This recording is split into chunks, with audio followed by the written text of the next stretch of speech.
आमतौर पर हमें कन्फ्यूजन रहता है कि किस तरह से हम जाने हमारा लिवर ख़राब है या फिर हेल्दी है। तो कुछ सिम्टम्स इस वीडियो में हम जानेंगे और बहुत ही ज़्यादा महत्वपूर्ण सिम्टम्स हैं। केवल 10 लक्षणों के बारे में हम जानेंगे, यानी कि ऐसे 10 लक्षण जिनकी सहायता से आप पता लगा सकते हैं कि लिवर हमारा ख़राब हो रहा है, डैमेज हो रहा है, उसकी सेल्स जो है वो डैमेज हो रही हैं या फिर वो बिल्कुल नॉर्मल है, हेल्दी है।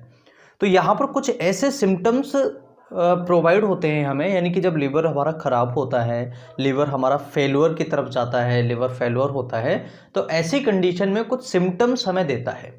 आप जैसे समझेंगे, मान लीजिए कि गाड़ी हमारी पंक्चर हो गई और गाड़ी जब 4 पहिए की गाड़ी है और अगर उसमें से एक टायर पंचर होता है तो पूरी हवा निकलते निकलते वो कुछ ऐसे साइन देके जाएगी हमें, जैसे गाड़ी बहकने लगेगी। समझ रहे हैं?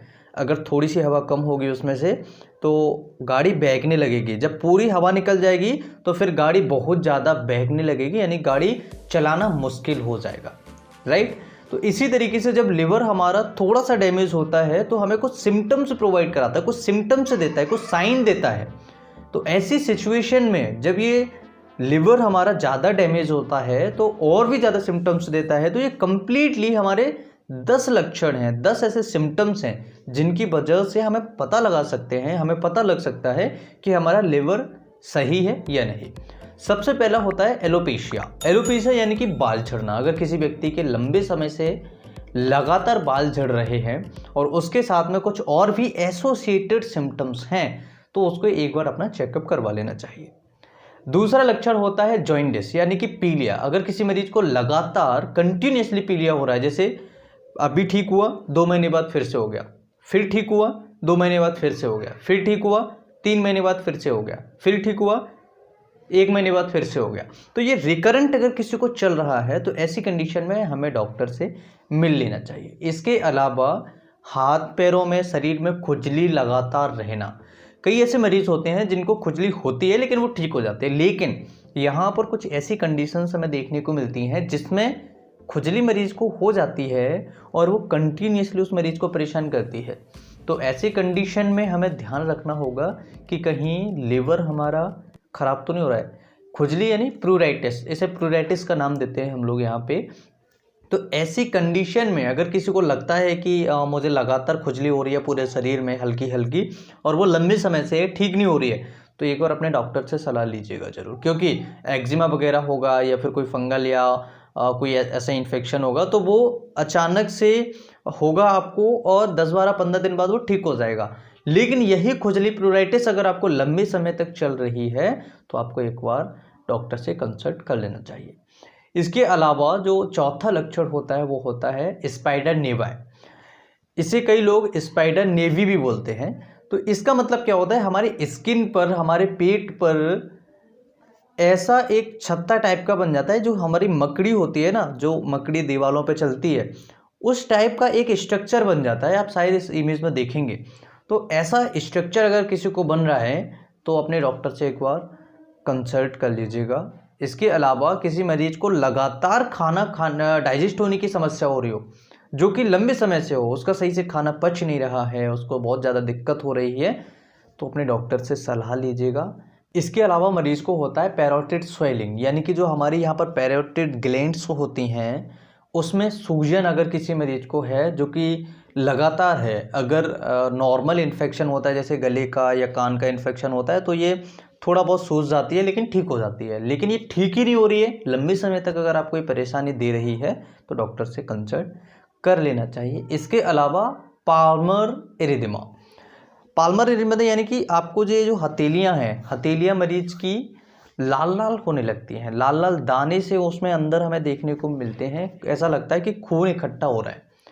तो पाल्मर इरिथेमा अगर किसी को हो रहा है तो ऐसी कंडीशन में डॉक्टर से मिल लेना चाहिए। इसके अलावा अगर किसी मरीज को गायनेकोमेस्टिया होता है, गायनेकोमेस्टिया यानी कि मेंस के अंदर ब्रेस्ट का डेवलपमेंट होना, ठीक है, वो कारण क्या होता है कि उनके अंदर जो मेल्स हार्मोन होता है वो कम हो जाता है और फीमेल्स हार्मोन जो होता है वो बढ़ जाता है। तो एस्ट्रोजन का लेवल अगर मेंस के अंदर बढ़ता है, जो कि फीमेल हार्मोन होता है, अगर इसका एस्ट्रोजन का लेवल बढ़ता है तो ऐसी कंडीशन मेंस में, यानी कि एक आम व्यक्ति में अगर एस्ट्रोजन का लेवल बढ़ेगा तो उसका ब्रेस्ट जो साइज़ है वो बढ़ सकता है, नॉर्मल से ज़्यादा होता है। इसे हम गायनेकोमेस्टिया कहते हैं। इसके अलावा होता है एस्ट्रेक्सिस। एस्ट्रेक्सिस का मतलब होता है जैसे हम इस तरीके से हाथ करेंगे तो पेशेंट के हाथ इस तरीके से कांपने लगते हैं, ठीक है, इस तरीके से मूव करते हैं। ये होता है आपका 8वां लक्षण। 9वां जो लक्षण है एब्डोमिनल पेन रहना, हेवीनेस रहना।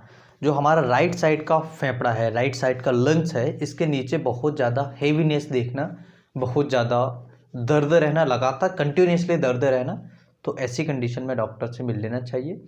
एसजीओपीटी, एसजीपीटी टेस्ट का बढ़ना, और कई मरीज ऐसे होते हैं जिनको कोलेस्ट्रॉल लेवल डिस्टरबेंस हो जाता है। 10वां जो लक्षण है वो होता है कि मरीज को आँखों के ऊपर पलक पे आपने देखा होगा कई बार, उनको थोड़ा सा कोलेस्ट्रॉल, एक येलो कलर की एक स्किन वहाँ पर डिपोजिशन हो जाता है कोलेस्ट्रॉल का, तो ये भी एक लिवर फेल्योर का लक्षण होता है। तो ऐसी कंडीशन में अगर आपको कोई भी लक्षण ऐसा दिखता है जो कि एक साथ 4-5 सिम्टम्स होंगे, एक अकेला सिम्टम्स नहीं होगा, एक अकेला सिम्टम्स नहीं होगा, ये 4-5-6 सिम्टम्स जो हैं, 8-10 सिम्टम्स जो हैं, ये कंटिन्यूसली एक साथ आएंगे और ये आपको परेशान करेंगे। तो ऐसी कंडीशन में आपको क्या क्या टेस्ट कराने चाहिए, जैसे अल्ट्रासोनोग्राफी है और सिटी स्कैन है, जिसमें क्या प्लेन करते हैं कि पर्टिकुलर लिवर के अंदर किस जगह पर डैमेज है, कौन से जगह की सेल्स खराब हो रही है, वो हमें सिटी स्कैन से पता लगेगा। बाकी जो मोटा मोटा हिसाब होता है वो हमें अल्ट्रासोनोग्राफी से पता लग जाता है।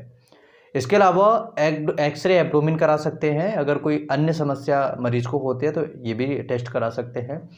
सीबीसी टेस्ट करा सकते हैं, जिसमें हमें पता लगेगा कि सेल्स बढ़ी हुई है, आयरन कितना है, कितना कम है, उस हिसाब से हम आइडिया लगा सकते हैं। लिवर फंक्शन टेस्ट होता है, वो पता लगा सकते हैं, एसजीपीटी वगैरह है, एसजीओटी वगैरह है, और एल्कलाइन वगैरह है। काफ़ी सारे ऐसे टेस्ट होते हैं जो हमें लिवर फंक्शन टेस्ट में एलएफटी में देखने को मिल जाते हैं।